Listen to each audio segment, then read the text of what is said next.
تلقت أجهزة الأمن بلاغ حول حادث سقوط بالونين في نادي قصر الأهرام، حيث كان البلاغ وسط ذهول من الحضور، حيث سقطت البالونات بصورة مفاجئة وسريعة.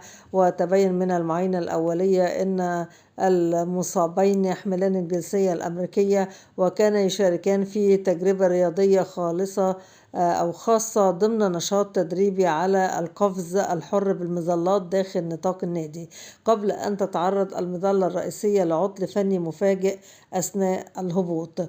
ومحاولة التحكم الأخيرة لم تفلح، فبدأ السقوط بشكل حاد لتتحول لحظات الحماس إلى ثوان من الرعب أمام أعين المتابعين. وعلى الفور تم نقل المصابين إلى مستشفى دار الفؤاد، وتجري الآن المعاينة وأيضا التحقيقات لمعرفة الأسباب.